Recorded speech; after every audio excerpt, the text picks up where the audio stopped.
નમસ્કાર, YNN ન્યૂઝમાં આપનું સ્વાગત છે। સમાચારમાં વાત કરીએ। ભાયલી સ્ટેશન વિસ્તારમાં છેલ્લા 10 દિવસથી પાણીની ભારે સમસ્યા જોવા મળી રહી છે। વડોદરા મહાનગરપાલિકામાં ભાયલી ગામનો સમાવેશ થયા બાદ પણ રહીશો પ્રાથમિક સુવિધાઓ માટે વલખા મારી રહ્યા છે। ખાસ કરીને ભાયલી સ્ટેશન વિસ્તારમાં છેલ્લા 10 દિવસથી પાણી ન આવતા સ્થાનિકોમાં ભારે રોષ જોવા મળી રહ્યો છે। છેલ્લા 10 દિવસથી આ વિસ્તારમાં પાણીનો સપ્લાય બંધ છે, ત્યારે સ્થાનિકોનો આક્ષેપ છે કે કોર્પોરેશનમાં સમાવેશ થયા બાદ વેરા તો વસૂલવામાં આવે છે, પરંતુ સુવિધાના નામે મીંડું છે। કોંગ્રેસ પ્રમુખના જણાવ્યા મુજબ તંત્ર દ્વારા મોડી રાત્રે 11 વાગ્યાની આસપાસ ટેન્કર મોકલવામાં આવે છે, જે યોગ્ય સમય નથી। પાણીના અભાવે કપડાં ધોવાનું તેમજ ઘરના કામમાં પણ હવે મુશ્કેલ બન્યું છે। 10 દિવસ સુધી કપડાના ઢગલા મારવા પડે છે, તો કામ ધંધે જવામાં પણ મુશ્કેલી પડી રહી છે। ત્યારે સ્થાનિક રહીશોએ ચીમકી ઉચ્ચારી છે કે જો આગામી 1 થી 2 દિવસમાં પાણીની સમસ્યાનું નિરાકરણ નહીં આવે તો મોટી સંખ્યામાં સ્થાનિક રહીશો કોર્પોરેશનની કચેરી ખાતે જઈને માટલા ફોડીને ઉગ્ર વિરોધ નોંધાવશે।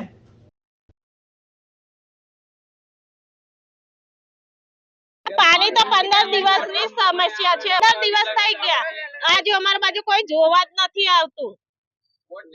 વોટ લેવા તો તમારે દોડીને આવશે, અમાર બાજુ આવજો તો 4 વ્હીલર બેહીને આવશે ને ચાલીને જવાનું બંગલે તે તો જોતા નહીં।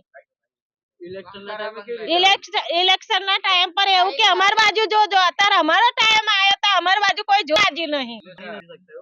પાણી તો ફૂલ નહીં જોયે, બધું જ ખાલું પડી છે અને પાવતે તો મોટી ફાડી ના લે।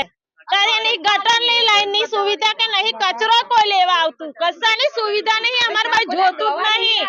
આટલામાં જ્યારે સરકારથી કઈ મળે ને તો આ બાજુ કશું મળતું નથી।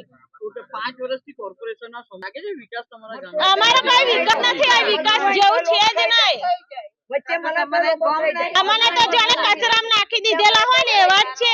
બાજુ તો તરફથી કોઈ વિકાસ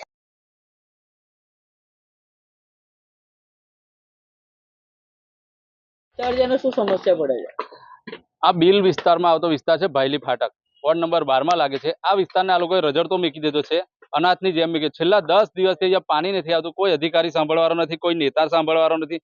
નેતાઓને ફોન કરે છે એ લોકો સ્થાનિકને, તો એવું કહેવામાં આવે છે કે અમારે હવે કોઈ લેવા દે, અમે બધા પૂર્વા થઈ ગયા એટલે અમારે કઈ લેવા દે, હવે પાછા ચૂંટણી આવશે ત્યાં પછી અમે પાછા નેતા બનીશું ત્યારે કે આવે, ત્યાં સુધી આ લોકોએ શું કરવાનું? એટલે કોર્પોરેશનના અધિકારીઓને બી કહેવા માંગુ, તમને રજૂઆત કરી છે, ટેન્કર મોકલો તો રાત્રે 11-12 વાગે ટેન્કર મોકલો, એ ટાઈમ છે તમારો ટેન્કર મોકલવો, બી લાગતા હોય તો અધિકારીઓ એમને કહેવા માંગુ છું। એટલે જે આ લોકોને સમય છેલ્લા 10 દિવસથી લોકો વાસણ કપડાને એટલી બધી ધોવામાં તકલીફ પડી રહી છે, કપડાઓનો 10 દિવસનો ઢગલો વાગ્યો છે એવું કહેવામાં આવ્યું છે।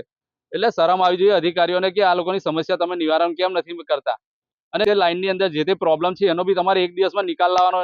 તમે અધિકારીઓ 1 થી 2 દિવસ પાણી વગર રહીને બતાવો તો ખબર પડે, કેમ કે નેતાઓએ તો હાથ અદ્ધર કરી દીધા છે, એ તો પૂર્વ થઈ ગયા છે એટલે કોઈ લેવા દેવા નથી। એટલે જો આ સમસ્યાનું નિવારણ 1 થી 2 દિવસમાં નહીં આવે તો આ બહેનોને લઈને અમે કોર્પોરેશનની ઓફિસે, વોર્ડ ઓફિસે નહીં જઈએ, કેમ કે વોર્ડ ઓફિસને તો હવે કહીને થાકી ગયા, એમને તો વોર્ડમાં આવતું છે કે નથી આવતું એ બી નહીં ખબર હોય એવું લાગી રહ્યું છે। એટલે કોર્પોરેશનની ઓફિસે ખંડેરાવ માર્કેટમાં અમે હલ્લાબોલ કરીશું અને ત્યાં જઈને માટલા ફોડીશું, ત્યારે ખબર પડશે, ત્યારે અધિકારીઓની જાડી ચામડા અધિકારીઓની આંખો ખુલશે એવું લાગી રહ્યું। ત્યાં સુધી લાગે જાગે નહીં, 2 દિવસનો ટાઈમ છે, 2 દિવસ પછી અમે ત્યાં પહોંચી જઈશું કોર્પોરેશનની અંદર। દત્તક લીધા પછી આ જો ગામોને એવી રીતે સુવિધા ના મળતી તો કેટલું હોય છે? પાણી વસ્તુ એક જીવન જરૂરિયાત પાણી છે। આ ગામડાઓને તો ખોટા જ લીધા શહેરોની અંદર, કેમ કે આ લોકોનું કેવું છે કે અમારે તો ગામડા સારા હતા, રૂપારા ગામડા સારા હતા, શહેરમાં લઈને અમારે તો સત્યાનાશ વારી નાખ્યું। ખાલી વેરા જ ઉઘરાવા માટે રાખ્યા છે, અમને કોઈ સુવિધા હાલતા નથી। ગામડામાં 1 દિવસમાં અમે ફોન કરતા તો કલાકમાં આવીને એ લોકો કામકાજ ચાલુ કરી દેતા હતા, એની જગ્યાએ છેલ્લા 10 દિવસથી રજૂઆત કરેલી છે પણ કોઈ સમસ્યાનું નિવારણ નહીં। એટલે શું કહેવાનું? રાકેશ ઠાકોર। સમસ્યા પડી રહી છે ભાયલી સ્ટેશન। ઓકે, શું સમસ્યા પડી રહી છે? પાણી 10 દિવસથી અમારે પાણી નહીં આવતું, અમારે પાણી મને શું કામ કરવું? કેટલા દિવસથી નથી આવતું? 10 દિવસથી પાણી નહીં આવતું, અમે રજૂઆત કરી છે પણ કોઈ અમારું સાંભળતા નથી, કોર્પોરેશન કોઈ સાંભળતા નથી। અત્યારે પાણી વના શું અમારે કામ કરવાનું? અમે બંગલે કામે જઈએ છીએ, મહેનત ધંધો કરીએ છીએ અને અત્યારે પાણી વગર અમારે કઈ જવાનું? પાણી કઈથી લાવવાનું? અમારે ટેન્કર લાવવાની હેસિયત નહીં। કેટલી તકલીફનો સામનો કરવો પડી રહ્યો છે? અમારે તકલીફ બહુ જ પડે છે પાણી વગર। અમારા કપડા 5-5 10-10 દિવસના કપડા ભેગા કરેલા છે, કહીએ અમે સરોવર નહીં, તલાવ નહીં, કશું જ નથી, કોઈ પાણીની સુવિધા નથી। નથી મળતું, પીવાનું પાણી પણ નથી આવતું, અહીં કોર્પોરેશનમાં અહીં કોઈ ટેન્કર પણ નહીં આપતું. આવનાર સમયમાં જે તમારી સમસ્યા છે એને કોઈ નહીં સાંભળે પછી તમે કેવા પ્રકારના પગલાં ભરશો? અમે કોર્પોરેશનમાં જઈશું અને તઈ જઈને અમે ધમાલ કરીશું. ઓકે, શું નામ છે? Minaben. Subscribe now and press the bell icon. Never miss an update.